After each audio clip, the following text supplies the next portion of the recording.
Vítajte pri našej dnešnej epizóde, treťom dieli nášho podcastu Účto bez filtra. Dneska tu máme kolegynku, našu team líderku, seniorku, manažérku a budeme hovoriť o zákulisí účtovníctva, ako to u nás vyzerá.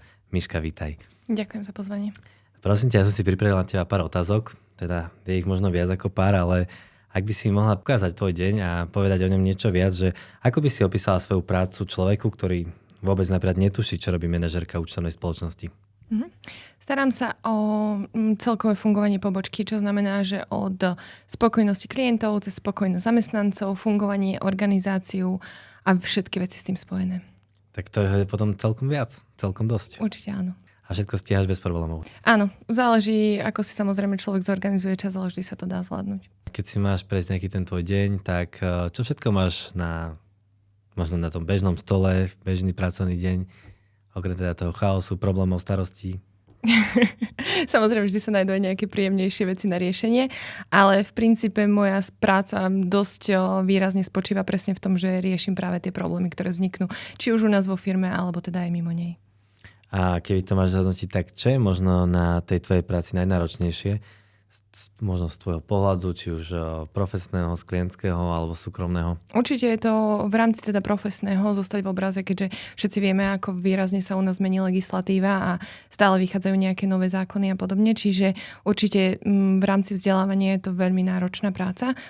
A čo sa týka teda nejakých iných vecí, tak určite vlastne tá organizácia toho času a nejakým štýlom zabezpečiť to, aby v konečnom dôsledku vlastne všetky strany boli spokojné. OK, a keď teda sa bavíme o tom možno manažovaní ľudí a tak ďalej, koľko máš tak teraz možno napriamo pod sebou pracovníkov, kolegov? Aktuálne v rámci našej pobočky v Banskej Bystrici je to niečo cez 20 ľudí. Niečo cez 20 ľudí, tak to všetkých stíhaš kontrolovať, manažovať a kedy spíš? Spím v noci. Relatívne normálnom teda nejakom časom rozmedzí. Ale každopádne vždy sa to nejakým štýlom dá. Samozrejme, tí ľudia sú dosť odpovední a všetko sa potom stavia na tom. Takže vlastne dôveruješ ľuďom a na základe toho fungujete, tak? Dôverujem ľuďom, ale iba tým, ktorí si získali moju dôveru. OK, takže keď si získajú tvoju dôveru, tak sú OK a fungujete. Presne tak, áno. A keď teda máš cez 20 ľudí pod sebou, tak koľko máš na starosti klientov alebo koľko klientov priamo zodpovedá tebe? V Banskej Bystrici aktuálne niečo cez 200 firiem. Cez 200 čo sa týka môjho priameho tímu. Čiže na jedného účtovníka iba 10 klientov? Nie. Tak toto nie je. Väčšinou naši účtovníci majú 30 až 40 firiem. Samozrejme veľmi záleží od toho, aký typ klienta to je, aký typ toho účtovníka samotného. 40 klientov, 40 akých klientov? 5 miliónových, 6 miliónových, malých, veľkých? Väčšinou je to kombinácia. Štandardný účtovník podľa teba koľko zvládne klientov? 30, 50, 100? 100, ak by boli veľmi maličky, viem si to možno predstaviť, aj keď z komunikačného hľadiska by to bolo asi veľmi náročné. V ideálnom scenári je to podľa mňa tých 30-40 naozaj takých, že dokáže sa to odkomunikovať, aj to účtovníctvo vie byť naozaj správne. Ja by som ešte začal možno tak trochu osobnejšie, keby nám možno povieš niečo o sebe, lebo predsa len vieš, to účtovníctvo veľa ľudí vníma len ako nejakú nudnú prácu s číslami, ktorá proste nie je zaujímavá, ale z môjho pohľadu tá realita je niekedy úplne iná. Ako sa ty na to pozeráš? Tak samozrejme čísla v účtovníctve sú dôležité a treba im rozumieť. Ja od malička som mala rada matematiku a čísla, takže určite s tým spojené to moje nejaké osobné nastavenie je, ale vo finále to nie je len o tom. Tak ako vlastne v školách sa učí, že účtovníctvo je 501/211, áno aj, ale nie je to o tom. A o čom to teda potom je? Skôr by som povedala, že o tom celkovom prehľade legislatíve, komunikácii, či už s klientom, daňovým úradom, rôznymi organizáciami a tak ďalej, je dôležité vlastne riešiť všetko to, čo je za tými číslami, nie tie čísla samotné. A keď sa teda pozrieš na firmu, tak čo vidíš za ich číslami? Záleží, v akom stave je to účtovníctvo samozrejme, lebo keď je to účtovníctvo v zlom stave, tak tie čísla nie sú veľmi správne a teda nedá sa z nich vyčítať veľa. Ale ak je to účtovníctvo dobré, tak samozrejme tie čísla vedia firme povedať veľa. No dobré, akože k tomuto sa ešte vrátime neskôr, čo sa týka nejak správnosti vedenia účtovníctva a tak ďalej. Kedy to firma má v poriadku a kedy nie, a kedy je možno správny čas zmeniť účtovníka. Ale povedz mi, jak si napríklad dostala k účtovníctvu. Chcela si od malička vieš, že budeš účtovníčka, odkedy máš koľko? 5 rokov, 6 rokov, alebo sa to len tak nejak vyklulo? Účtovníčka som nechcela byť, to je dôležitý bod. A nie je to podľa mňa povolanie, ktoré si deti vyberajú ako ten dream job. Takže vo finále to môj sen nebol. Následne ale som išla na obchodnú akadémiu, teda na prianie mojej maminky. a na konci dňa som zistila, že ma to vlastne baví. Odtiaľ som vlastne prešla do Nitry na účtovníctvo ako odbor. Neskôr som sa vrátila späť do Bystrice a ostalo to vlastne už tak nejak späté so mnou. Čo ťa na účtovníctve stále baví teraz? Aktuálne už je to skôr tá komunikácia. Rada komunikujem s ľuďmi, rada riešim ich problémy, rada ľuďom pomáham. To je asi to, čo ma naozaj baví. Takže keď vidím, že nejaký klient je spokojný, som spokojná ja a spraví mi to deň. Takže v podstate práca účtovníka je práca o pomáhaní, hej? Určite áno. Čo by mal podľa teba mať, alebo aký by mal byť ten dobrý účtovník? Dobrý účtovník určite musí vedieť komunikovať. To je alfa omega toho celého, lebo pokiaľ nevieš niečo predať, tak je jedno, že tie informácie máš. Samozrejme je dôležité mať nejaké to logické myslenie alebo teda vedieť si spájať veci, lebo bez toho to proste nejde. Ale najdôležitejšie je podľa mňa vedieť sa učiť a chcieť sa učiť nové veci. Takže ak sa niekto chce učiť, tak nemá problém, vie sa naučiť aj byť účtovníkom a ešte aj dobrým účtovníkom. Určite áno. Nielen priemerným. Keď si teda vravela, že čo by mal mať, tak možno mi povedať, že čo by určite nemal mať, aby bol dobrý účtovník, akú vlastnosť? Nemal by byť nezodpovedný. Takisto pri účtovníkoch je podľa mňa veľmi dôležité vedieť si striehnúť čas, lebo tá organizácia práce pri účtovníkoch je naozaj veľmi dôležitá. Keď možno ti príde človek do týmu, tak ako vieš, že je to človek, čo vôbec má na to účtovníctvo? Ono to väčšinou je vidieť celkom skoro. Lebo keď sa účtovníkovi niečo vysvetlí, alebo teda aj začínajúcemu účtovníkovi, pokiaľ si zapisuje veci, pokiaľ nemusíš mu vysvetľovať niečo 5 krát alebo 10 a stále vlastne sa pýta tie isté veci a robí tie isté chyby, tak je tam ten predpoklad toho, že ten človek si vie nejakým spôsobom vlastne spájať tie informácie, čiže to je prvý dobrý bod. Samozrejme potom aj tá komunikácia toho človeka je veľmi dôležitá. OK, a dobre, tak to máme ľudí, tak možno teraz sa budeme pozrieť na tých klientov a na tú prácu s klientmi, keďže teraz si vrala, že celá tá, aspoň tvoja práca je o komunikácii, či už s ľuďmi alebo s klientmi, tak klienti často nevidia, koľko práce je za tým, vôbec aby mali to účtovníctvo v poriadku, aspoň taký mám ja z toho pocit, a vidia iba faktúru, že to sú doklady, majú nejaký výkaz, DPH, zaplatia odvody, ale nevidia ten proces. A čo napríklad ty najčastejšie rieši s klientmi? Povedzme, že keď už sú u vás. Záleží teda, či je to nový klient alebo nejaký taký bežný deň tak sa bavíme o novom zabehnutý. klientovi. Teraz si príde nový klient a čo najčastejšie riešite? Najčastejšie samozrejme vlastne pri tom preberaní toho klienta je dôležité prejsť si tie výstupy od účtovničky, čo samozrejme nie vždy dostaneme. Jakže ich nedostanete? Stáva sa aj to, že vlastne tá účtovnička má problém, povedzme, poslať tie podklady, alebo teda ich pošle, ale nie sú úplné. A ja nemusím teda ako účtovník vydať doklady klientovi? Je to povinnosť, ale nie každý si úplní. Aha, čiže je to povinnosť, je to trestný čin, to je to isté, keď ti vezmú auto, nie? Áno. Takže ja keď sa dozviem ti nevydať doklady, tak mám už normálne trestné oznámenie a idem... Super. Čiže najčastejšie riešiť je to, že ty prídem prebrať účtovníctva a nejaké to... Okay, samozrejme, treba to vždy prejsť, kontrolovať, dať na nejakú správnu mieru, čo je OK, čo už nie. A prípadne to nejakým spôsobom upratať, aby to v poriadku bolo. Dobre, a keď sa tak bavíme o tom uprataní, aby to bolo v poriadku, aby to dobre bolo, tak keď ti príde, neviem, 10 firiem, povedzme, že nie sú to nové SROčky, kde tie chyby teda nie sú, ale teda 10 prezatí účtovníctiev, tak koľko z tých 10 nových klientov je vlastne, že má účtovníctvo na poriadku? Možno jeden. Jeden z 10? A jak je možné, že jeden z 10 podnikateľov má účtovníctvo na poriadku? To je dobrá otázka. Možno nie na mňa. Ale stáva sa to celkom často, že vlastne tie firmy nevedia, v akom teda stave to účtovníctvo je a potom to presne tak aj vyzerá. OK, čiže keby podnikateľ možno rozumel nejakým tým základným, a neviem, či znalostiam účtovníctva, ale možno úplným tým základom, že vie si pozrieť na Finstate, keďže máme verejne dostupné údaje, čiže každý si vie pozrieť, v akom stave má danú spoločnosť, čiže vie, či má pohľadávky, záväzky v takejto výške, či je to v poriadku, vlastné imanie, či je záporné, nezáporné, tak možno by sám vedel, či to účtovníctvo má OK alebo nie? Viac menej áno. Ono je to skôr iba o tom, že či ten klient alebo teda tá spoločnosť daná má vôbec záujem o toto priebežne sledovať nejakým spôsobom a potom samozrejme, či ten účtovník spolupracuje. Ale vo finále, keď akože má nejaký prehľad aspoň v základných veciach, lebo častokrát sa stáva, že úplne základná vec, ako napríklad pokladňa, ktorá nesmie byť záporná je. A to si myslím, ale môže byť pokladňa záporná však? No, to sa pýtam aj ja. Akože v účtovníctve sa to dá, ale nie je to určite správne. Nie je to určite správne. No, dobre, ale tak keď ma... Teda aspoň ja som sa s tým stretol, isto verím tomu, že aj ty, že väčšina podnikateľov si myslí, že zodpovednosť za účtovníctvo má účtovník. Teda účtovníctvo samotné je v istej miere zodpovednosť vlastne účtovníka, ale vo finále z pohľadu zákona vždy je zodpovedný konateľ. OK, čiže keď my niečo zaúčtujeme a klienta dodania, bude tam trestné stíhanie, tak on bude sedieť. Áno. To je super, akože žiadna zodpovednosť tým pádom, keď napríklad nemajú s tými malými účtovníkami zmluvy a tak ďalej. To je ešte horšie, áno. To je ešte horšie. A koľko ľudí napríklad nemá zmluvy podľa teba s účtovníkmi? U nás má každý. U nás áno, ale myslím tí, čo preverajú k nám. Tých bude asi veľa. Tých bude asi veľa. No dobre, a teda okrem možno týchto problémov, čo sa týka prevzatia účtovníctva a tej agendy, tak aké najčastejšie problémy majú klienti? Prvý taký veľký problém, kedy vlastne častokrát aj zistíš, že ten účtovník nerobí svoju prácu úplne v poriadku, je, keď chceš povedzme riešiť úver, zistíš, že ti vlastne nie je schopný dať ani priebežnú závierku, alebo že tá závierka vlastne nie je v poriadku, úver ti neprejde a podobne. To je prvý taký ten bod, kedy klienti si naozaj uvedomia, že asi by som mal zmeniť účtovníka, čo už je samozrejme dosť neskoro. Jasné, čiže keď niekto chce mať úvery na poriadku, tak mal by mať aj účtovníctvo na poriadku? Určite áno, bez toho to banka neschváli. Jasné. Čiže bez dobrého účtovníctva úver nebude. Tak.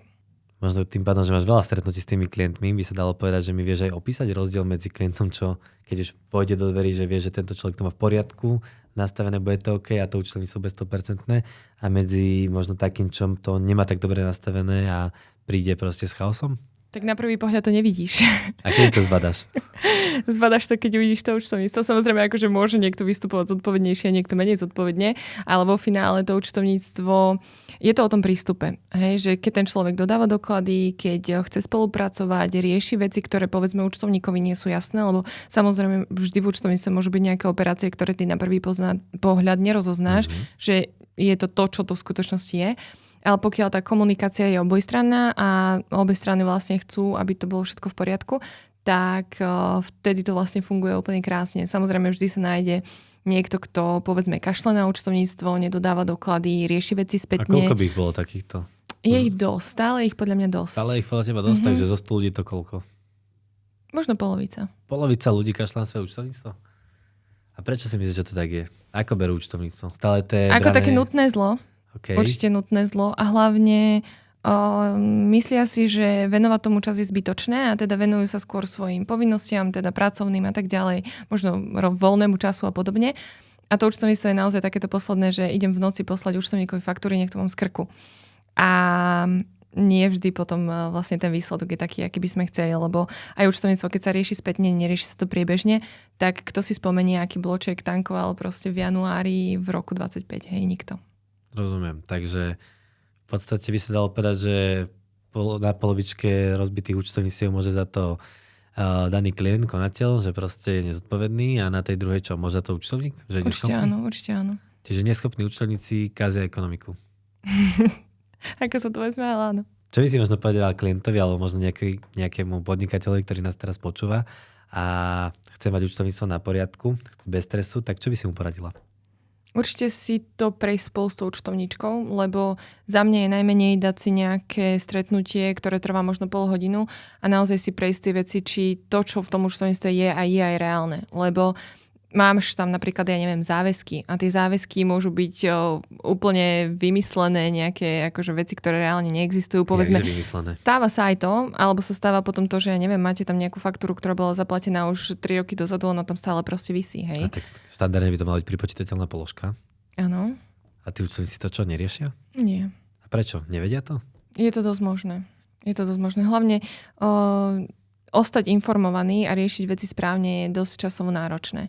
A tým, že niekto, povedzme, nechcem teraz niekoho dehonestovať, ale pokiaľ robím účtovníctvo z domu a nemám, povedzme, tým ľudí okolo seba, ktorí mi povedia, že niečo možno robím zle alebo že sa to dá robiť inak a lepšie, tak je veľmi ťažké vedieť sa nejakým spôsobom vzdelávať vo všetkých oblastiach, ktoré sa riešia. A myslíš, že je to vôbec reálne? Mať vedomosti ako jeden človek o všetkom v rámci... Určite nie. A preto je presne dôležitá tá komunikácia a to, akým štýlom sa to nastaví. Lebo keď napríklad môžem hovoriť za nás, ako fungujeme, tak pokiaľ jeden niečo nevie, spýta sa ostatných a vždy sa nájde nejaké riešenie alebo niekto v tej kancelárii, kto už to riešil alebo teda vie.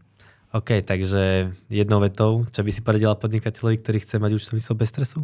Asi riešiť veci priebežne. Verím, že im to pomôže.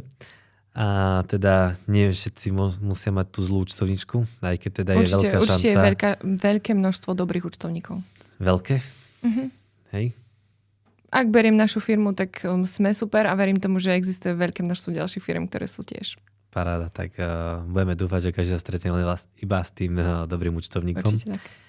A keď teda sme sa bavili, že riešiš ľudí, klientov, čo ešte tam riešiš? Riešiš aj daňové kontroly? Miestne zisťovania? Okay. Samozrejme to patrí k účtovníctvu, takže nedá sa tomu vyhnúť. Dobre, a jak sa na to pozerajú podnikatelia? Není to tak, že každý sa bojí tej daňovej kontroly, nevie čo z toho.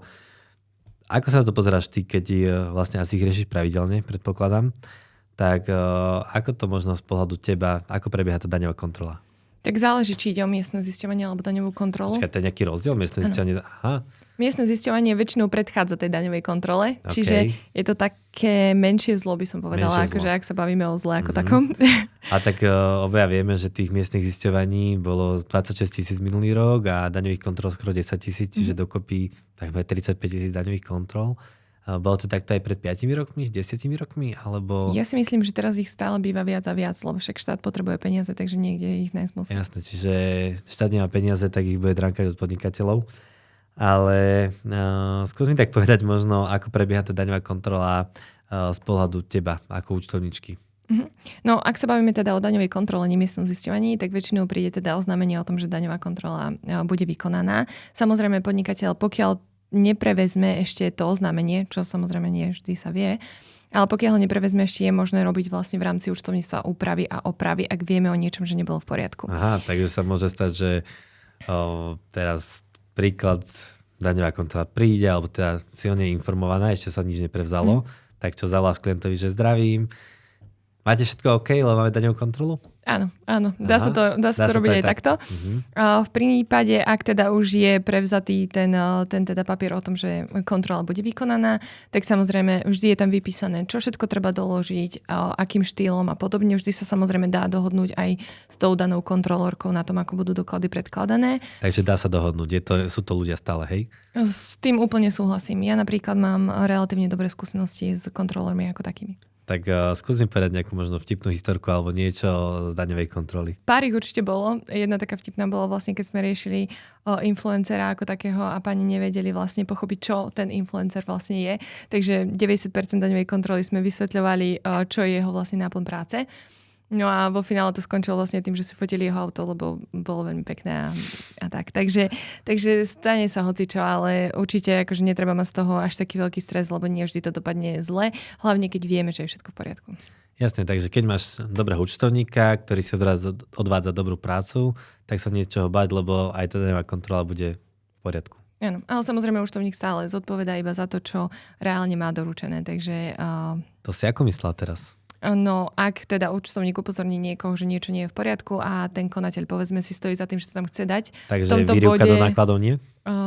Ak je obhajiteľná. Ak je obhajiteľná. Ja si asi nemôžem dať výrivku do nákladov, aby to bolo v poriadku, čo? Asi by som ti to neprepáčila. Asi nie. No okej. A sú účtovníci, ktorí áno? Áno. A potom to vlastne znáša klienta. Áno, lebo je to vlastne vo finále jeho konečné rozhodnutie, že to tam dá. Takže jeho dodania, úroky, pokuty. Ano. Všetko, čo je s tým spojené. Všetko, čo je s tým spojené. Takže aj basa. To by musela byť veľmi drahá výrivka. OK.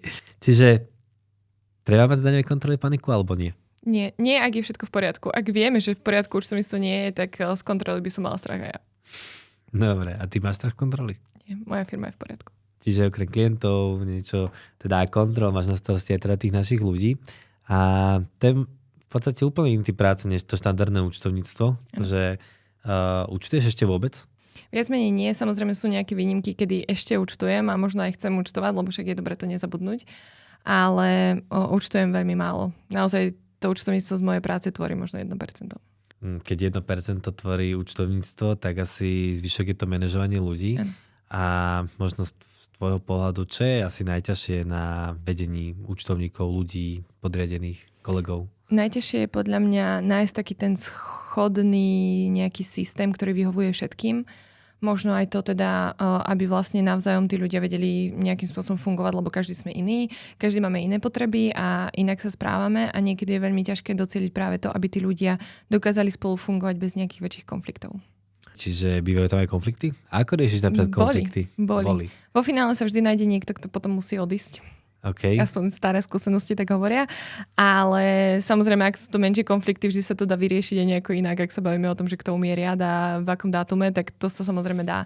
Ale pokiaľ sú to nejaké vážne medziľudské vzťahy, tak tam už je to potom ťažko, ak naozaj je niekto, kto povedzme rozbíja ten kolektív alebo sa stanú nejaké také neúplne schodné veci, tak potom niekto vždy musí odísť. Ako riešite situácie, keď je proste veľa práce, predsa len termíny, proste ľudia sú pod tlakom, klienti volajú.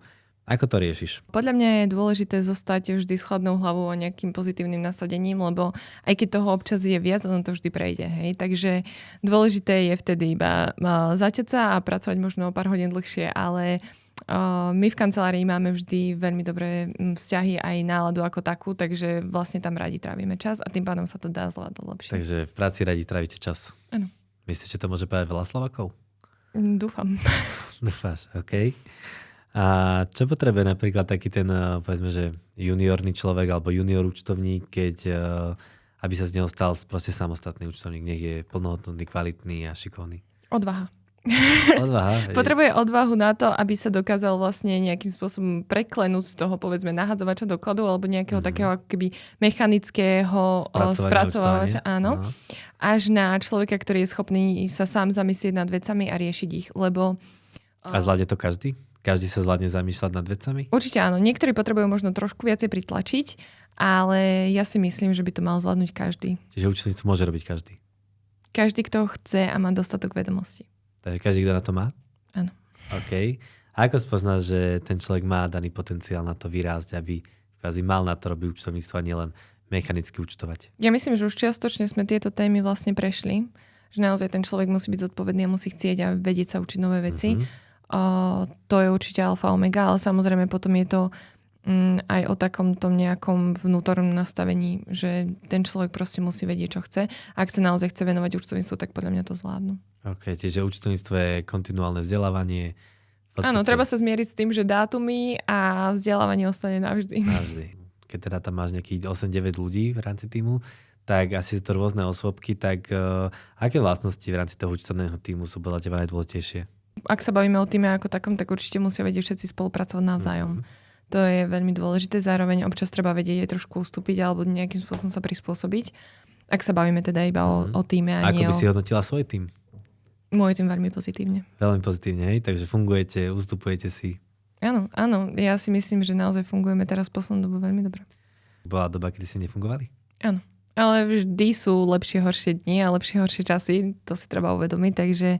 Netreba to zdávať. Áno. Hej.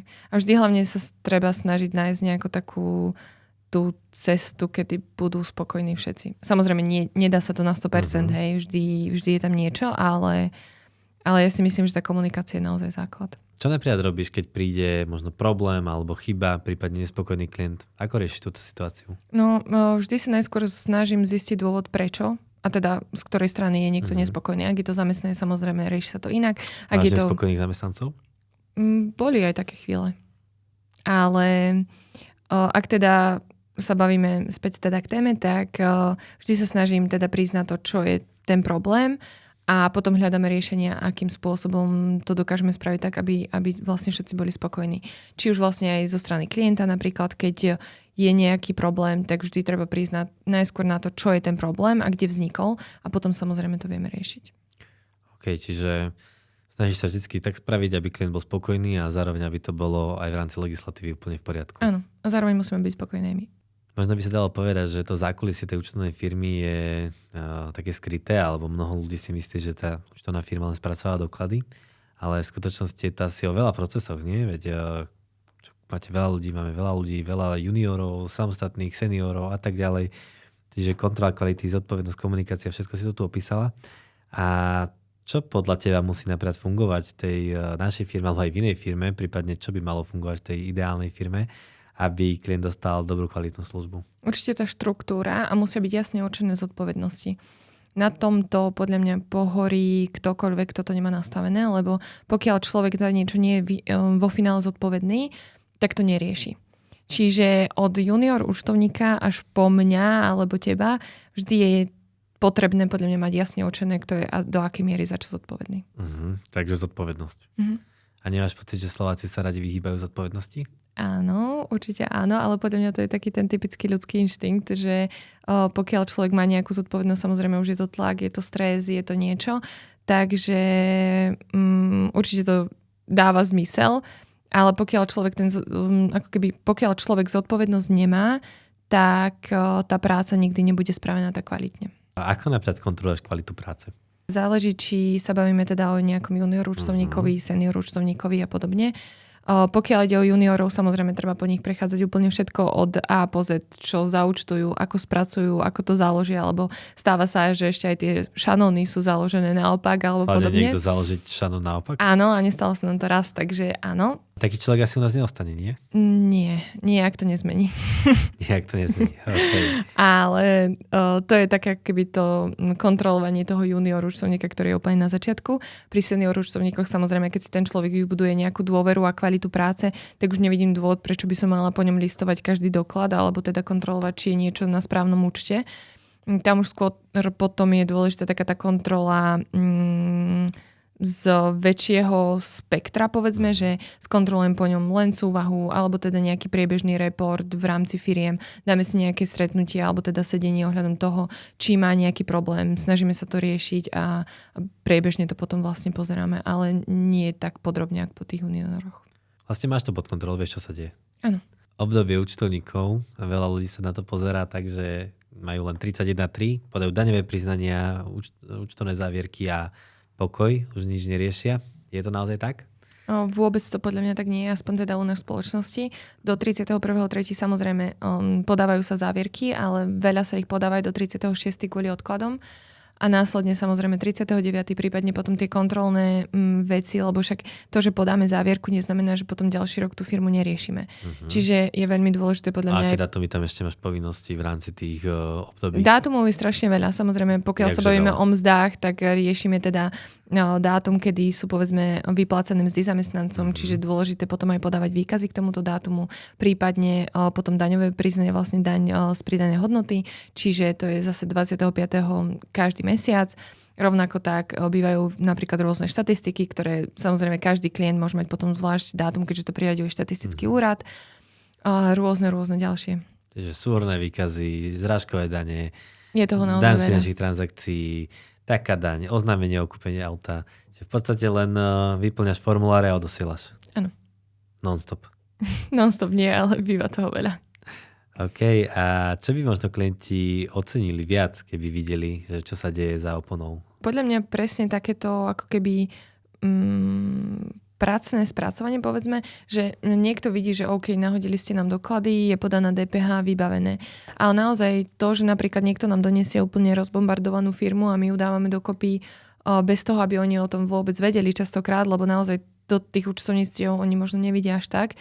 A zrazu vlastne tá firma, povedzme, z úplnej katastrofy sa zmení na firmu, na ktorú som hrdá, keď sa podáva tá závierka, tak toto častokrát klient nevidí, lebo naozaj sa to deje v rámci našej spoločnosti a teda za tou oponou spomínanou. Ale bývajú to naozaj rôzne výkazy, ktorými vôbec ani nezaťažujeme toho klienta, či už naozaj v rámci tých miest, alebo rôzne oznamovacie povinnosti, lebo aj teraz napríklad však skončilo vlastne povinnosť podávania LDP, takže za všetkých zamestnávateľov to tento rok musíme podávať. LDP je čo?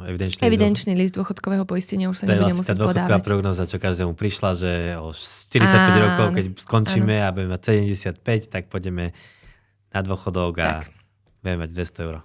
Áno, ale táto povinnosť nám skončila pre tento rok, takže to sme tiež museli riešiť rovnako ako napríklad oznamovanie účtov zamestnancov a podobné veci, ktoré boli vlastne novinkou iba tohto roka. Čiže aj niečo zavedli a skončili a tak ďalej. A toto sú vlastne veci, ktorými sme vôbec nezaťažovali klientov, lebo aj tak by klient vlastne... nevie, čo vlastne účtovník robí. Nie je to chyba? Možno áno, možno keby to vlastne všetko fakturujeme alebo dávame niekde na nejakú nástenku, tak by to bolo zaujímavejšie. My videli, čo všetko to obnáša. No dobré, a keď teda sa bavíme o tom rozbitom účtovníctve a o tom, že to treba dať dokopy, tak keby sa pozrieme na nejaké najčastejšie problémy podnikateľov, tak ty vidíš denne veľa podnikateľov. Stretávaš sa s nimi, to nie každý sa tak má, že sa vlastne stretá s rôznymi typmi klientov, podnikateľov, majiteľov firiem a teda majú aj rôzne prístupy. A poďme nám povedať niečo také praktické, že napríklad, aké sú podľa teba 3 najčastejšie chyby podnikateľov? Asi to teda, že nedávajú na účtovníctvo dostatočný dôraz. Potom možno to, že teda riešia veci na poslednú chvíľu, lebo keď napríklad pošle niekto doklady a myslí si, že za deň bude spracovaný celý rok spätne, nie je to úplne reálne. A potom asi to, že naozaj nedostatočne vlastne kontrolujú tých účtovníkov, ktorí sú vlastne za tým. Čiže chyba kontrola, nesprávne si vyhodnotia možno to, že máme čas a nemáme. Áno. A kedy by mal možno podnikateľ zbystrieť a všimnúť si, že teda účtovník asi nie je úplne ten ideálny parťak pre neho a rozmýšľať nad zmenou, že a všimnúť si to skôr, než vznikne problém. Kedy je ten správny? Ja by som možno len tak namatkovo skúsila napísať tomu účtovníkovi, či mi vie poslať hneď zajtra priebežku. Ak nie, tak je tam problém. Aha, takže ak nie je zajtra poslať priebežku, tak je problém. Áno, lebo pokiaľ to účtovníctvo je naozaj v poriadku, tak... Čiže stihneš odpísať na 200 mailov, hej? Keď ti zajtra príde všetkých. Dúfam. Áno, väčšinou sa mi nestáva, že odpisujem neskôr na maily. Môžeme každého podnikateľa vyzvať kľudne, bo je aspoň to zaujímavejšie, kto nás sleduje, aby si od účtovníka požiadal priebežnú závierku. A hlavne tam sú aktíva a pasíva, teba musia sedieť. Čiže ak sedia, je to viac menej ok. Môže, nemusí. Ja by som pozerala potom aj na také vlastné imanie napríklad, ale samozrejme to nemusí byť ovplyvnené len chybou účtovníka. Ale pozerala by som... A môžu si takto klienti, napríklad aj nie naši klienti, zaplatiť u nás, že im mrkneme na účtnú závierku, či je všetko OK alebo nie? Myslím si, že by to šlo určite, áno. Takže keď má niekto pochybnosti, dáme kontakt a Miška sa vám ozve. Alebo vy sa ozvíte jej, to bude ešte lepšie. Dobre, tak čo je možno horšie? Chýbajúce doklady, zlá komunikácia alebo oneskorené platby? Najhoršie určite kombinácia. Kombinácia, čiže... Ale vo finále každá z týchto troch vymenovaných vecí je v istom bode problém. A prečo? No, ak nemáme zaplatené faktúry, tak logicky nevieme fungovať, čo je veľký problém a nie každý si to uvedomuje, že vlastne nás to do veľkej miery dokáže ovplyvniť. Pokiaľ teda sa neposiela doklady, to sme si už povedali niekoľkokrát, je to výrazný problém. Zlá komunikácia? Zlá komunikácia môže byť niekedy možno ešte horšia, lebo pokiaľ je nejaký problém a povedzme nevieme sa spojiť, nevieme si odkomunikovať niektoré veci a podobne, tak častokrát sa nevieme potom pohnúť ani ďalej, lebo pokiaľ napríklad nemáme odsúhlasené niektoré stavy, zostatky, účty a podobne, tak nemali by sme podať závierku, alebo teda posúvať sa nejakým spôsobom ďalej, čiže niekedy je naozaj dôležité to odkomunikovať si tie veci aj s účtovníkom samozrejme. Ako veľmi vie dobrý účtovník, kvalitný, pomôcť podnikateľovi sa správne rozhodovať? Podľa mňa dosť významne. Samozrejme komu záleží. Komu si naposledy pomohla? Nemôžem menovať. Tak nám daj situáciu, nie konkrétny príklad. Teda nie meno, ale situáciu. Situácie sú denné, ale vo finále poslednú dobu samozrejme akože tým, že sa podávali závierky, tak riešime väčšinou úvery a podobné veci a nemám informáciu teda o tom, aby niektorý klient vlastne vo finále úver nevybavil. Takže dá sa povedať, že každý náš klient dostane úver. Nemohla by som to asi takto škatulkovať. Aspoň každý, kto má v poriadku účtovníctvo? Áno. A ak má aj výsledky v poriadku? Samozrejme. OK. A keby sa ťa teraz podnikateľ spýta, alebo ja sa ťa spýtam ako nezainteresovaná osoba, kedy je už čas zmeniť účtovníka? Alebo účtovnú firmu? Hneď podľa mňa, ako má človek pochybnosti. Samozrejme, je to veľmi individuálne, ale pokiaľ klient nemá, povedzme, nejaký pravidelný report, lebo však je veľmi dôležité sledovať si výsledky pravidelne a teda mať nejaký správny obraz o firme. Ak toto tam nie je, tak je to za mňa veľký problém, lebo spoliehať sa na to, že k 31.12. bude mať výsledok hospodárenia taký, aký chcem a začnem to riešiť v januári alebo nebodaj v marci nasledujúceho roka, je to dosť problém. A nemyslím si, že je to problém len pre účtovníkov, lebo je toho potom veľa, ale je to problém aj pre tých klientov, lebo nemajú obraz o tom, či sa im vlastne darí a v akom rozsahu. OK. Takže prehľad. Tým pádom vieme optimalizovať, vieme, na čom sme a vieme sa... Áno, to je podľa mňa jeden z dôvodov, prečo sme spustili aplikáciu, lebo naozaj tí klienti otvoria aplikáciu v mobile, na počítači, kdekoľvek a vidia, v akom stave to účtovníctvo je a aký majú výsledok hospodárenia, stav záväzkov, pohľadávok a podobne. Super, čiže to už sme v tej digitalizácii a digitalizácia mení svet, aj svet účtovníctva, automatizácia, nové systémy, menej papierov. Budeme tu mať aj e-faktúru a teda my sa tomu aktívne venujeme. A prosím ťa, z tvojho pohľadu mi povedz, ako možno vnímáš ty digitalizáciu účtovníctva? No, je to nevyhnutnosť v istom bode, lebo samozrejme nedá sa vždy fungovať iba na tom, že ideme všetko tlačiť, čak všetci tlačia na ekologické veci a tak ďalej. A z môjho pohľadu je to dobré, lebo človek, pokiaľ má tie veci digitálne, vždy sa v tom nejakom bode dostane k tým veciam. Papier vybledne, zhorí, stratí sa, čokoľvek. Čo ak úmyselne chce, aby sa stratili?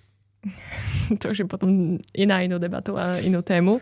Ale čo sa digitalizácie týka, tak samozrejme, akože za mňa je to super vec. Nie každý sa s tým možno úplne stotožňuje, ale dokáže to veľmi zefektívniť čas, lebo už nie je všetko potrebné spracovávať ručne. Do veľkej miery to naozaj môže byť automatizované, že ten účtovník vlastne už len kontroluje ten, povedzme, nejaký automat za tým. A vieme teda byť efektívnejší, vieme sa venovať viacej možno vzdelávacej činnosti, iným veciam, komunikácii presne našej obľúbenej a podobne, čiže už to nie je o tom manuálnom nahadzovaní vecí a tým sa dokážeme vlastne posúvať pred. Takže za mňa je to určite dobré. Takže nenahradíte stroj, hej? Nie, určite nie. Čiže myslíš si, že technológie nenahradia účtovníkov? Nie kvalitných, lebo takže tých nekvalitných, hej. Účtovník, ktorý berie účtovníctvo ako nahadzovanie dokladov, samozrejme toto vymizne a vymizne to v blízkej budúcnosti. Takže 3 roky, 5 rokov, čo si myslíš, aký je predpoklad? Do 5 to bude určite všetko. Do 5 to bude preč. Ale čo sa týka vlastne dobrých účtovníkov, respektíve ten klient podľa mňa vždy potrebuje mať nejakú podporu z inej strany, čo znamená, že keď to spracuje nejaký automat, neviem čo, tak ono to je spracované, ale nie je to odkomunikované. A my sme presne od toho, aby sme komunikovali tie čísla, riešili s klientom tú situáciu vzniknutú, pomáhali mu prípadne, neviem, aj vyriešiť naozaj ten úver alebo čokoľvek, čo v tom bode svojho podnikania potrebuje. Takže tak nevie, ako na tom je, koľko fixných nákladov, variabilných, ako sa mu mení marža. Áno. Takže jednou vetou digitalizácia účtovníctva znamená, z účtovníka sa stanú konzultanti? Myslím si, že v istom bode určite áno. Čiže stále budú podľa teba nenahraditeľní, tak? Áno. Potom sa možno preklasifikujeme na nejakých daňových poradcov alebo niečo, ale vo finále áno. Takýmto štýlom, keď pôjdeme stále dopredu, aj svet pôjde dopredu, aj klienti môžu byť spokojnejší, pretože čím väčšia digitalizácia, automatizácia budú mať, nemusia sa teda bať, hej? Určite nie. Aj tá e-faktúra, ono je to veľký strašiak aktuálne, lebo však je to veľmi aktuálna téma. E-faktúre. No, každý podnikateľ bude mať povinnosť teda vystavovať faktúry už prostredníctvom XML súborov a teda odosielať to prostredníctvom poštárov digitálnych. Čiže bude to určite nejaká administratívna záťaž, respektíve treba sa na to pripraviť, lebo vo finále to nemusí byť až taký problém, akurát treba na to myslieť dopredu a teda odosielanie faktúr cez XML súbory, ako som už spomínala, a bude to fungovať vlastne tak, že tá druhá strana vlastne dostane už len ten XML súbor, ktorý by mali vedieť vlastne spracovať, prípadne pretransformovať do nejakej vizualizácie, aby to bolo pre nich čitateľné. Čiže je to aktuálne naozaj veľká otázka. Samozrejme, treba to ohraničiť tak, že naozaj sa to týka placov DPH, pričom neplacovia alebo teda nejakí živnostníci a podobne majú povinnosť iba prijímať tie doklady, nie odosielať zatiaľ. Takisto sa to vlastne aktuálne nie týka pre rok 2027 zahraničia, ale tiež je to vlastne aktuálne, že sa to bude v budúcnosti riešiť, takže zatiaľ pre placov DPH to bude... Takže e-faktúra, placie DPH, ďalšie nové povinnosti, rok 2027. A teda neplacovia príjmať. Takže vlastne aj pre nich. Áno, určite to je podľa mňa veľmi dôležité si uvedomiť, že pokiaľ nie som fyzická osoba ako konečný nejaký užívateľ alebo teda spotrebiteľ, tak pokiaľ mám nejakú formu podnikania, či už je to živnosť alebo ja neviem, občianske združenie, nezisková organizácia, všetci títo vlastne majú povinnosť vedieť prijímať doklady prostredníctvom e-faktúry. Tak to ti ďakujem za pekný výklad celej faktúry. Aspoň... Skrátka, je to veľmi rozsiahla téma a hlavne aktuálne ešte nie je úplne uchopená, nakoľko sa to stále rieši. OK, tak uvidíme o rok. Ja by som sa začala pripravať skôr.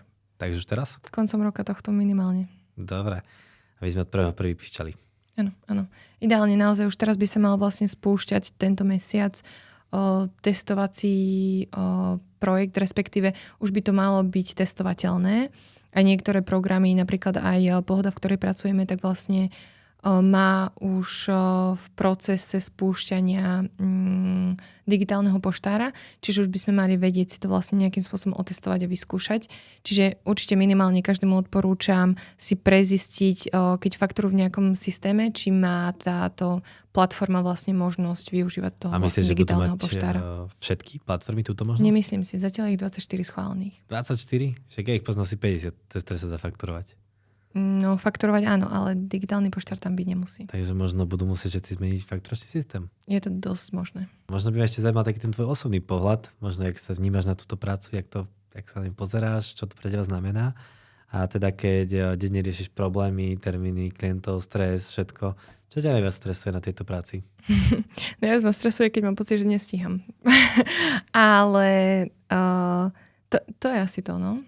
Najviac pocit, že nestíhaš. A prečo? Lebo je toho veľa, alebo si nezodpovedná? Niekedy je toho naozaj veľa. Samozrejme, ono to vždy potom prejde, že to dobehnem, lebo však aj teraz, keď natáčame podcast, mohla som čítať maily napríklad, takže niekto ich prečítať bude nakoniec musieť. Ale podľa mňa som len prehnane zodpovedná a naozaj mám potom stres z toho, že niečo nebude možno včas alebo podobne. Našťastie sa to nikdy nestane, ale... Takže všetko je vždy na čas. Áno. Aj keď ťa to stresuje. Áno, aj keď musím pracovať pár hodín navyše. OK, a čo ti možno naopak dáva pocit, že táto práca má zmysel a je super, že to robím? Podľa mňa tá spokojnosť, či už vlastne zamestnancov, keď vidím, že naozaj im v práci dobre, že sa do práce tešia a naozaj chcú v nej tráviť čas. A rovnako vlastne spokojnosť klientov, keď vidím, že naozaj niekto mi rád zavolá, niekto sa so mnou rád stretne, alebo naozaj vidím, že tým ľuďom pomôžem, tak to je podľa mňa to, čo ma naozaj robí šťastnou. Čiže rada pomáhaš ľuďom. Áno. Ale iba dobrým. Iba dobrým. A dá sa povedať, že na to si aj najviac hrdá? Že môžeš pomáhať ľuďom? Podľa mňa asi áno. Keď sa možno ešte tak pozrieme na ten okamih, alebo teda na tú našu cestu, čo bol moment, keď si povedala, že toto sme zvládli veľmi dobre? No, takých momentov bolo veľa.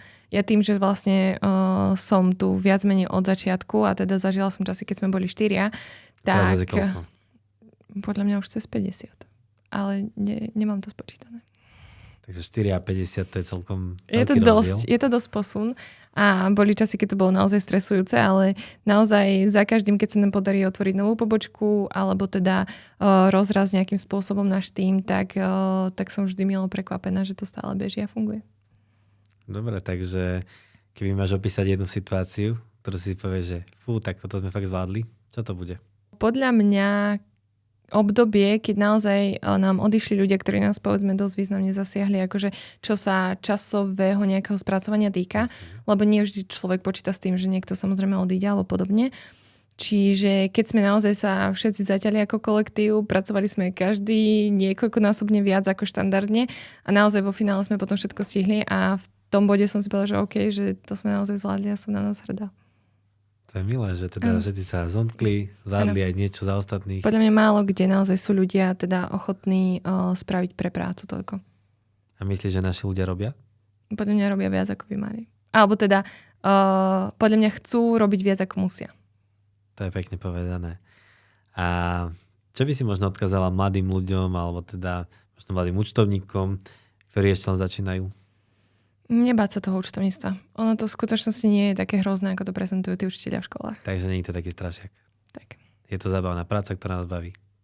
Zábavná by som ju nenazvala. Môže byť zábavná, ak máš dobrý kolektív, ale určite je to zaujímavá práca. No, dobre.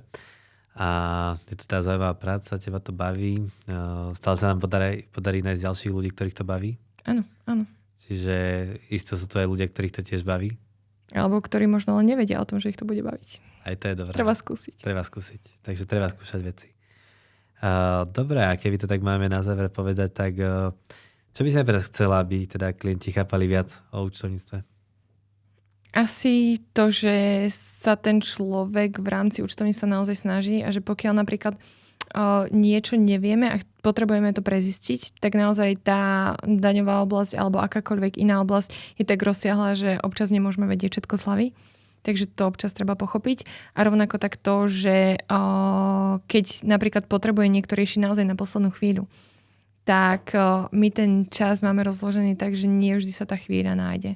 Takže preto je dôležité naozaj myslieť na to, že riešiť tie veci včas a priebežne a tým vlastne predídeme tomu, že potom nebudú spokojní, lebo tie veci nebudú spravené vtedy, kedy by oni chceli.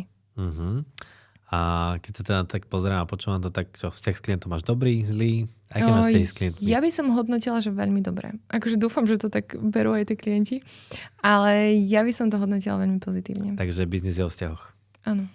Prečo je podľa teba teda dôležité mať účtovníka ako partnera a nie len ako človeka, čo nahadzuje doklady? Tak lebo podľa mňa aj tým podnikateľom vo finále sa funguje lepšie.